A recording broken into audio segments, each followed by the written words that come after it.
Shalom, selamat pagi Bapak Ibu dan Saudara yang dikasihi Tuhan. Hari ini kita memasuki minggu-minggu Paskah yang menjadi hal yang sangat istimewa bagi semua umat Kristen yang ada di dunia, termasuk kita sekalian pada saat ini.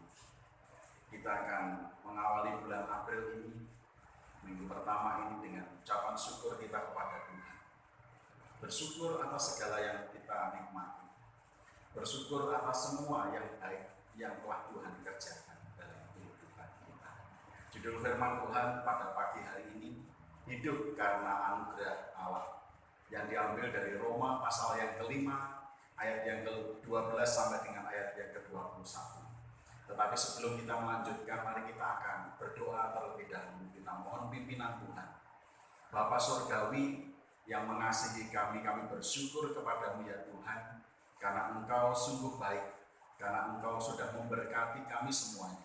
Dan saat ini Tuhan, kami ingin duduk diam sejenak, kami ingin mendengar suara Tuhan. Kiranya Engkau berkenan berbicara kepada kami secara pribadi. Tuhan kiranya akan memberkati kami sekalian. Kami serahkan waktu kami untuk merenungkan firman Tuhan ini. Di dalam nama Tuhan Yesus kami berdoa. Amin. Nah, saudara yang dikasihi Tuhan, tahukah kita bahwa di dunia ini ada begitu banyak orang yang kurang bersyukur atas hidup mereka? Ada begitu banyak orang yang tidak mensyukuri atas kehidupan mereka. Mungkin kita juga termasuk di dalamnya. Apakah kita termasuk salah satunya? Sebagai contohnya saja, kita melihat kehidupan banyak orang pada saat ini yang kita jumpai sehari-hari. Bagaimana mereka dalam keadaan baik-baik saja, mereka itu susah untuk bersyukur kepada Tuhan. Pada saat mereka sehat, pada saat mereka punya banyak uang, pada saat pekerjaan mereka lancar, pada saat rezekinya banyak, susah mereka ini untuk bersyukur kepada Tuhan. Apalagi ketika mereka hidupnya sedang dalam kesusahan, sakit, penyakit yang cukup menaun dalam hidup mereka, penderitaan badani yang terjadi dalam kehidupan mereka, keadaan-keadaan yang sulit yang saat ini juga mereka hadapi. Tentu akan sulit bagi mereka untuk bersyukur. Sedangkan dalam keadaan baik saja mereka tidak mampu bersyukur kepada Tuhan atas kehidupan mereka. Bagi orang-orang yang tidak mengenal Tuhan, mungkin saja hal itu bisa terjadi dalam kehidupan mereka. Tetapi tidak demikian dengan orang-orang yang sudah percaya kepada Tuhan Yesus.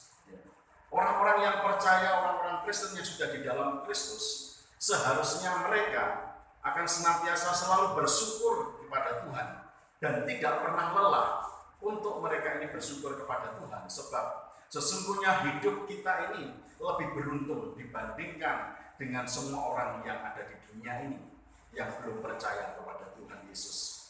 Oleh sebab itu sesungguhnya kita patut bersyukur kepada Tuhan, oleh karena kita melihat bahwa karena dialah kita ini hidup, dan kita akan tetap hidup dalam keadaan apapun bersama dengan Tuhan kita Yesus Kristus. Bahkan kita akan menikmati hidup yang kekal yang telah dianugerahkan Tuhan di dalam kehidupan kita. Ya, pada akhirnya nanti kita akan tahu bersyukur atas kehidupan kita, sekalipun mungkin kita tidak mempunyai apa-apa, sekalipun mungkin kita ini sakit-sakitan, sekalipun mungkin kita ini sedang dalam kesulitan, tetapi kasih karunia dan anugerah Allah yang telah dilimpahkan dalam kehidupan kita membuat kehidupan kita ini semakin indah dan membuat kita ini selalu bersyukur kepada Tuhan. Mengapa kita harus bersyukur kepada Tuhan? Tidak ada kata lain yang bisa mewakilinya, sebab kita hidup ini adalah hidup karena anugerah Allah. Itu sebabnya kita bersyukur kepada Tuhan. Mengapa dikatakan demikian? Mari kita melihat dan memahami lebih dalam lagi mengenai apa yang dikatakan dalam firman Tuhan di dalam surat Roma pasal yang kelima, ayat yang ke-12 sampai dengan ayat yang ke-21 ini. Ini merupakan pasal yang membahas tentang tema utama di dalam surat Roma ini, yang akan menentukan perspektif kita tentang iman kita, tentang kedepannya kita nanti akan bagaimana menjalani hidup kita sebagai orang-orang yang sudah dikaruniai dengan anugerah dan berkat Tuhan yang luar biasa. Nah, saudara yang dikasih Tuhan, dari sini nanti kita akan dapat melihat, sehingga kita dapat menentukan bagaimana kita bisa mensyukuri hidup ini yang begitu luar biasa yang diberikan Tuhan di dalam kehidupan kita. Mari kita mengawali pembahasan kita pada saat ini dengan mengenai dua pribadi yang luar biasa yang ditempatkan di sini, yaitu Adam dan Kristus. Ya, sebagai sesuatu sosok yang sangat penting, bahkan yang terpenting, yang mempengaruhi seluruh kitab yang ada di dalam Alkitab kita pada saat ini. Kita harus memahami mereka. Adam di sini mewakili zaman lama, Kristus mewakili zaman yang baru. Apa yang penting sehingga Paulus membahas Adam dan Kristus di sini? Mari kita akan melihat di dalam ayat yang ke-12 sampai dengan ayat yang ke-21. Firman Tuhan mengatakan, sebab itu sama seperti dosa telah masuk ke dalam dunia oleh satu orang, dan oleh dosa itu juga maut. Demikianlah maut itu telah menjalar kepada semua orang, karena semua orang telah berbuat dosa. Sebab sebelum hukum Taurat ada, telah ada dosa di dunia. Tetapi dosa itu tidak diperhitungkan kalau tidak ada hukum Taurat. Sungguh pun demikian, maut telah berkuasa dari zaman Adam sampai kepada zaman Musa, juga atas mereka yang tidak berbuat dosa dengan cara yang sama, seperti yang telah dibuat oleh Adam, yang adalah gambaran Dia yang akan datang. Tetapi karunia Allah tidaklah sama dengan pelanggaran Adam. Sebab jika karena pelanggaran satu orang, semua orang telah jatuh di dalam kuasa maut, jauh lebih besar lagi kasih karunia Allah dan karunia-Nya yang dilimpahkannya atas semua orang karena satu orang, yaitu Yesus Kristus. Dan kasih karunia tidak berimbangan dengan dosa satu orang, sebab penghakiman atas satu pelanggaran itu telah mengakibatkan penghukuman, tetapi penganugerahan karunia atas banyak pelanggaran itu mengakibatkan pembenaran. Sebab jika oleh dosa satu orang maut telah berkuasa oleh satu orang itu, maka lebih benar lagi mereka yang telah menerima kelimpahan kasih karunia dan anugerah kebenaran akan hidup dan berkuasa oleh karena satu orang itu, yaitu Yesus Kristus. Dan selanjutnya, ya, di dalam pasal ini Paulus ingin menjelaskan kepada kita semua mengenai status kita sebagai orang berdosa melalui Adam, dan mengenai status kita yang beralih dari orang berdosa menjadi orang yang benar melalui Yesus Kristus. Apa hubungannya dengan kita yang harus bersyukur selalu kepada Tuhan? Ya. Yang pertama, saudara dikasih Tuhan, kita akan membahas mengenai status kita sebagai orang berdosa. Bagaimana hal itu terjadi dan apa akibatnya nanti. Ya. Yang harus dimengerti di sini adalah lebih dahulu bagaimana dosa itu bisa masuk ke dalam dunia, sehingga kita juga turut menjadi orang-orang yang bersalah dalam segala sesuatunya di zaman selanjutnya. Ayat 12 berkata, sebab itu sama seperti dosa telah masuk ke dalam dunia oleh satu orang, dan oleh dosa itu juga maut. Demikianlah maut itu telah menjalar kepada semua orang, karena semua orang telah berbuat dosa. Faktanya adalah bahwa Adam telah mewariskan dosa kepada semua keturunan-keturunannya. Mengapa kita ikut bersalah atas dosa Adam?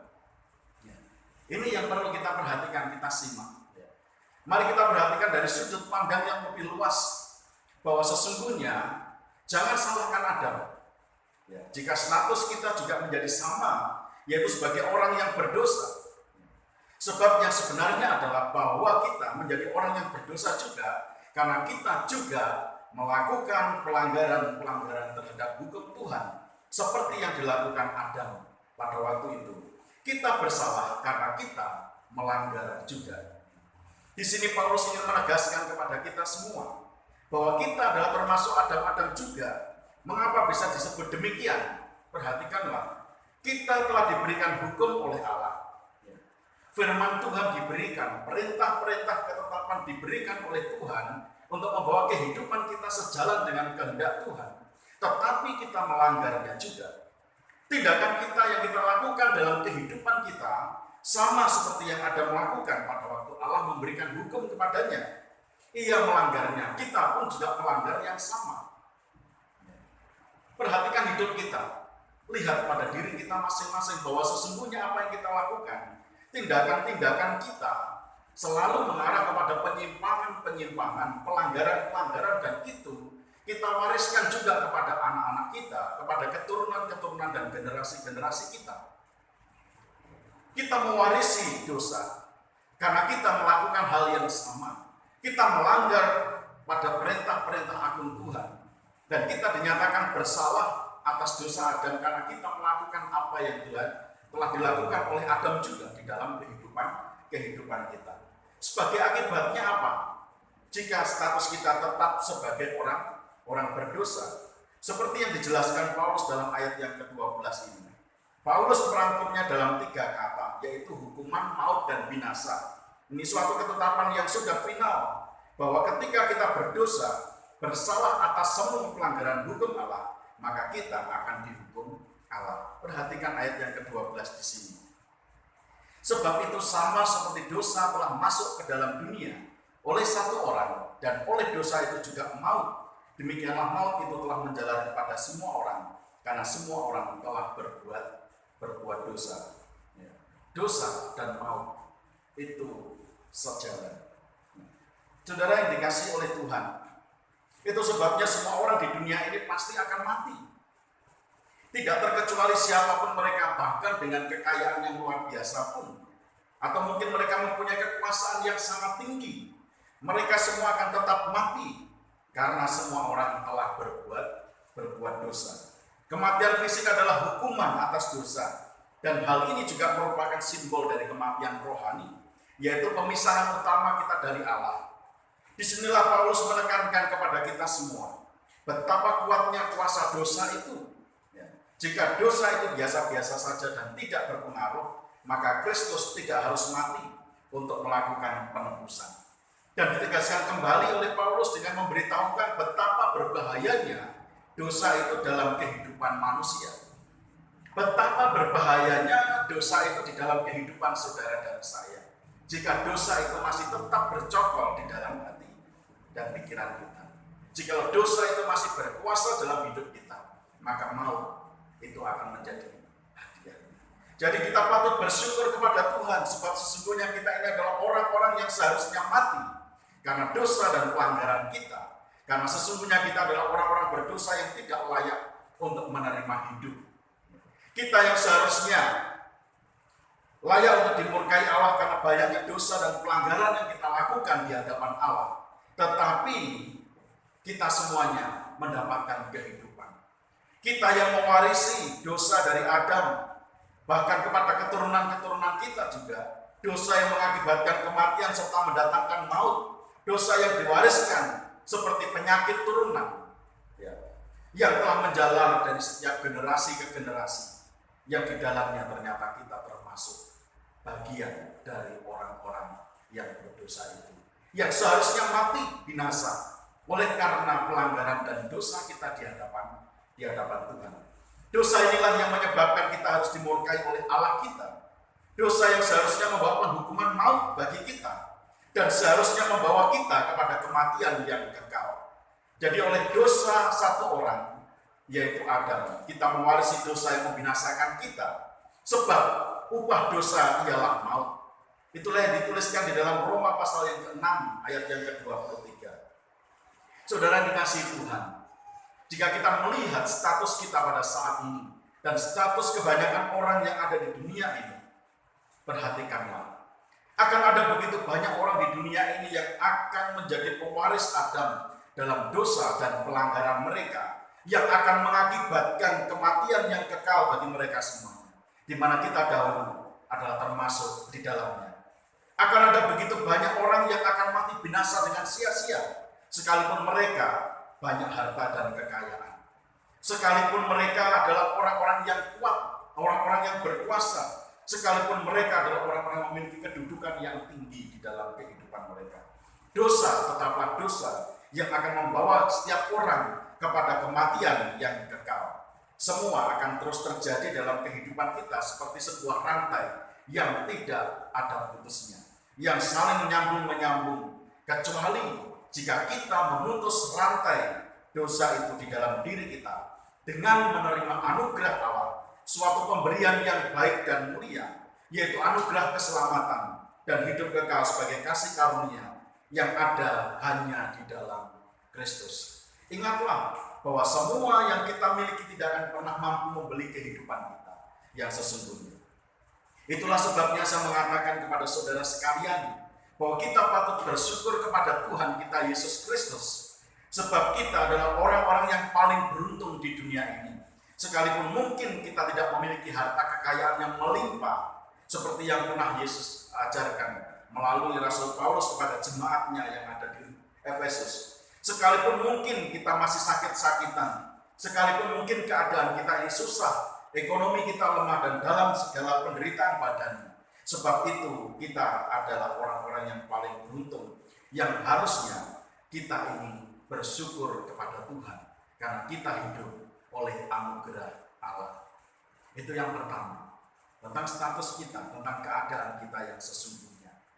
Yang kedua, kita patut bersyukur kepada Tuhan kita Yesus Kristus, sebab oleh Dia Allah berkenan masuk ke dalam dunia yang telah dikuasai oleh dosa, dan untuk rela mati bagi orang-orang yang berdosa seperti kita menjadi tebusan yang berharga.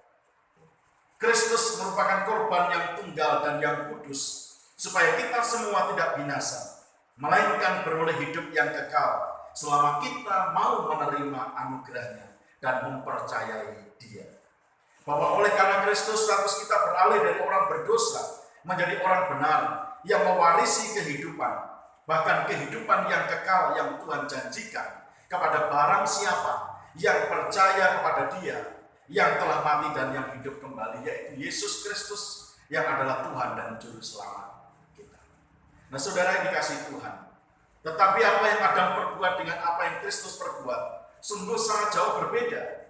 Akibat dari pelanggaran Adam, semua manusia mewarisi kematian. Tetapi akibat dari pengorbanan Kristus, semua orang bisa dibenarkan di hadapan Allah dan menerima hidup yang selama-lamanya. Hal itu membuktikan kebaikan hati Allah yang amat luar biasa. Jadi sudah dijelaskan sebelumnya, akibat dosa Adam, semua manusia pantas untuk dihukum. Karena sesudah Adam berbuat dosa, manusia semakin banyak berbuat dosa di dalam hidup mereka. Bahkan dosa yang lebih memprihatinkan yang dilakukan oleh generasi-generasi selanjutnya, termasuk pada generasi kita pada saat ini. Dosa menjadi suatu bagian gaya hidup yang dilakukan oleh banyak orang. Bahkan dosa yang kita lakukan, kita tidak menyadari bahwa sesungguhnya kita melakukan pelanggaran dosa di dalam kehidupan kita. Tetapi apa yang Allah perbuat sekarang sangat jauh berbeda dan mengherankan. Dia memberikan hadiah yang terbaik, hadiah yang terindah melalui Kristus, supaya kita yang banyak sekali berbuat dosa, kita bisa dibenarkan di hadapan Tuhan. Perhatikan ayat yang ke-15 dan ayat yang ke-16. Tetapi karunia Allah tidaklah sama dengan pelanggaran Adam. Sebab jika karena pelanggaran satu orang semua orang telah jatuh di dalam kuasa maut, jauh lebih besar lagi kasih karunia Allah dan karunia-Nya yang dilimpahkannya atas semua orang karena satu orang, yaitu Yesus Kristus. Dan kasih karunia tidak berimbangan dengan dosa satu orang, sebab penghakiman atas satu pelanggaran itu telah mengakibatkan penghukuman. Tetapi penganugerahan karunia atas banyak pelanggaran itu mengakibatkan pembenaran. Saudara yang dikasihi Tuhan, kita tahu bahwa sesungguhnya kematian dan kebangkitan Kristus itu menekankan betapa besarnya kasih karunia Allah bagi manusia. Sebagai akibatnya apa yang akan kita terima oleh kematian dan kebangkitan Kristus? Keselamatan. Sebab oleh kasih karunia Allah kita diselamatkan oleh iman, itu bukan hasil usahamu, tetapi pemberian Allah. Dalam Efesus pasal yang kedua ayat yang ke-8 menegaskan kepada kita, keselamatan itu adalah anugerah dari Allah. Pemberian yang mulia, pemberian yang agung yang Tuhan berikan kepada kita semuanya. Inilah yang dimaksudkan oleh Paulus, bahwa sesungguhnya terlalu banyak pelanggaran yang kita lakukan, yang seharusnya menempatkan kita pada kematian yang kekal. Tetapi syukur kepada Allah di dalam Yesus Kristus, sebab oleh anugerahnya kita diselamatkan. Keselamatan ini dicari oleh banyak orang di dunia. Segala cara diupayakan. Berbagai macam langkah mereka lakukan, mereka kerjakan. Mereka rela mengeluarkan banyak uang demi keselamatan mereka. Tetapi mereka tidak ada yang mendapatkan keselamatan itu di dalam kehidupan mereka. Jika kita mengira bahwa kita bisa selamat karena usaha kita, karena kekayaan kita, karena kekuatan kita, salah. Sebab dosa telah memisahkan kita dari Allah. Dan kita telah kehilangan kemuliaan Allah. Jadi keselamatan hanya memungkinkan dikerjakan oleh anugerah Allah saja.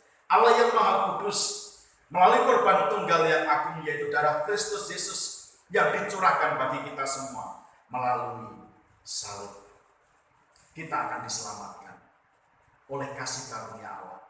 Bukan karena pekerjaan kita, bukan karena usaha kita, bukan karena jerih lelah kita, bukan karena kebaikan-kebaikan yang kita lakukan kita diselamatkan, tetapi karena kemurahan hati Allah yang telah menunjukkan kasih karunia yang berlimpah-limpah, anugerah yang begitu besar yang diberikan Tuhan di dalam kehidupan kita.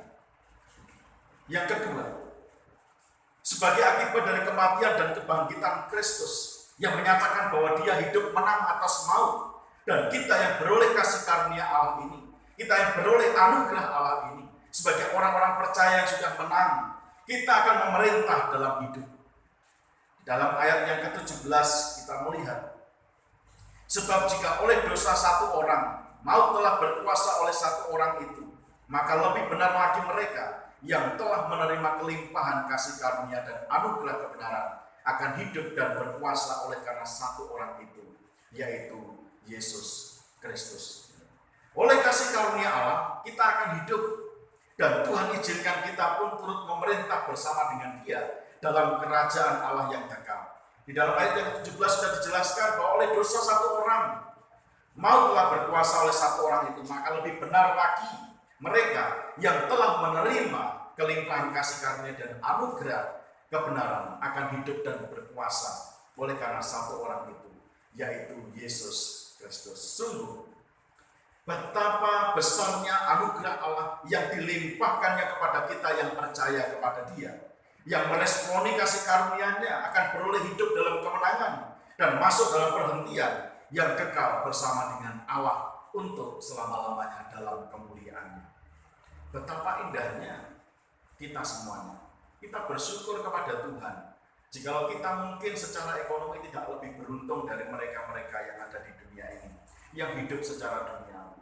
Mungkin kita tidak memiliki kekayaan apapun, mungkin kita bukan siapa-siapa, tetapi ketika kita menerima anugerah Allah, ada sesuatu berkat yang agung yang Tuhan janjikan, berkat yang terbaik yang ada di dalam surga, bahwa kita diizinkan akan turut memerintah bersama dengan Dia dalam kerajaan yang kekal di surga nanti.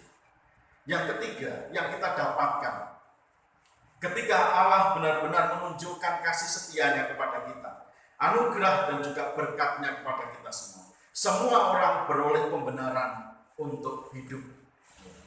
Hal ini tidak berarti bahwa setiap orang pada akhirnya akan diselamatkan, tetapi keselamatan itu memang tersedia untuk semua orang. Perhatikan ayat dalam 1 Yohanes pasal yang kedua, ayat yang kedua. Dan Ia adalah pendamaian untuk segala dosa kita, dan bukan untuk dosa kita saja, tetapi juga untuk dosa seluruh dunia. Bagaimana kita memperoleh pembenaran dalam hidup kita untuk hidup yang kekal? Maka kasih karunia Allah yang murah hati itu harus kita terima, yaitu dengan mempercayai Yesus yang telah mati dan bangkit bagi kita semuanya. Kita akan memperoleh pembenaran atas hidup kita.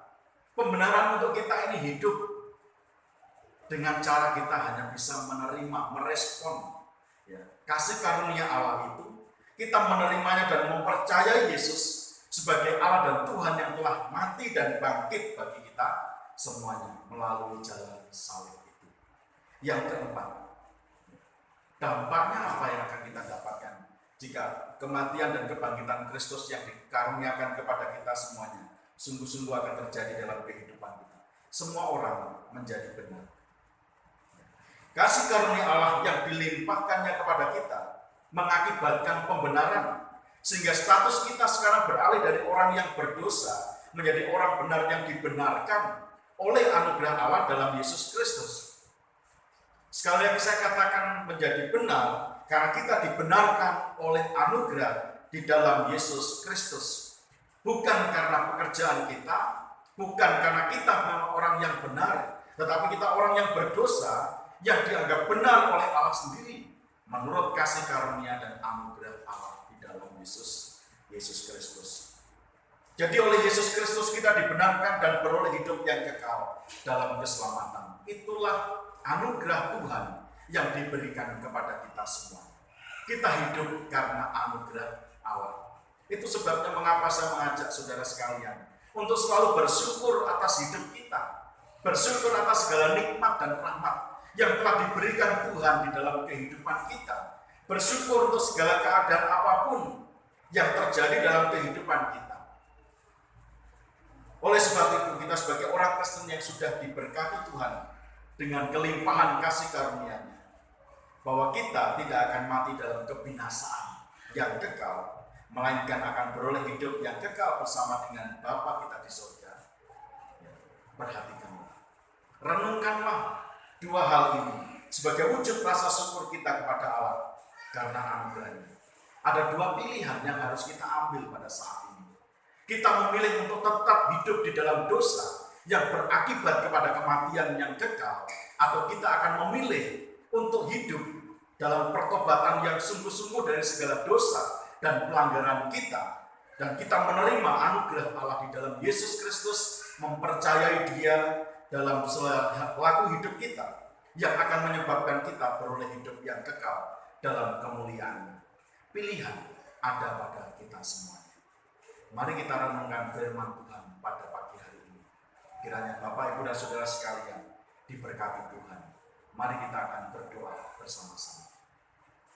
Terima kasih Tuhan Yesus atas berkat-Mu Tuhan, berkat firman Tuhan yang menguatkan kami. Dan kiranya Engkau Tuhan berkenan untuk memberkati seluruh kehidupan kami, sehingga firman Tuhan ini tidak akan berlalu dengan sia-sia. Kami boleh bertumbuh dalam iman dan pengenalan yang benar, sehingga kami semakin hari akan mengikis habis segala pelanggaran dan dosa kami, untuk kami mempercayai Tuhan, bertobat, dan kami melakukan apa yang menjadi hukum dan ketetapan Tuhan dengan setia. Terima kasih Tuhan atas firman ini.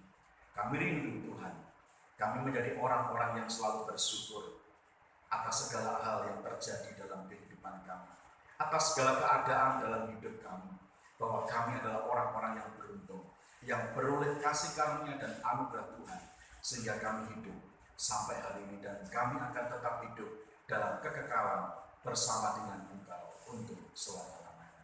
Di dalam nama Tuhan Yesus kami berdoa dan kami bersyukur.